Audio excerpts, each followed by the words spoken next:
Hello guys, welcome to voice of Kavya.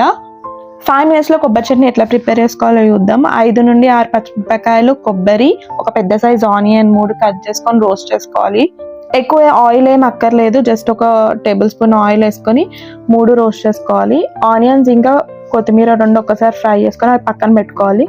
తర్వాత ఒక mixie జార్లో నానబెట్టిన చింతపండు, కొబ్బరి, పచ్చిమిరపకాయలు, ఉప్పు వేసి మొత్తం మిక్సీ పట్టుకున్న తర్వాత లాస్ట్కి ఫ్రై చేసిన ఆనియన్స్, కొత్తిమీర 2 యాడ్ చేసుకొని సర్వ్ చేసుకోవడమే, అంతే.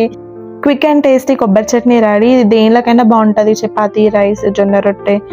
అప్పుడు ఫ్రెష్ కోకోనట్తో ఇట్లా వేసుకుంటే టేస్ట్ అదిరిపోతుంది. ఎక్కువ ఇంగ్రీడియంట్స్ కూడా ఏం పట్టవు, పచ్చిమిరపకాయలు, ఆనియన్, కొబ్బరి, సాల్ట్, చింతపండు ఉంటాయి. ఆలు కొత్తిమీర కూడా కావాలంటే స్కిప్ చేయొచ్చు, ఉంటే వేసుకోండి, అది మీ ఇష్టం. వీడియో నచ్చితే please like, share and subscribe to voice of Kavya. By by, take care.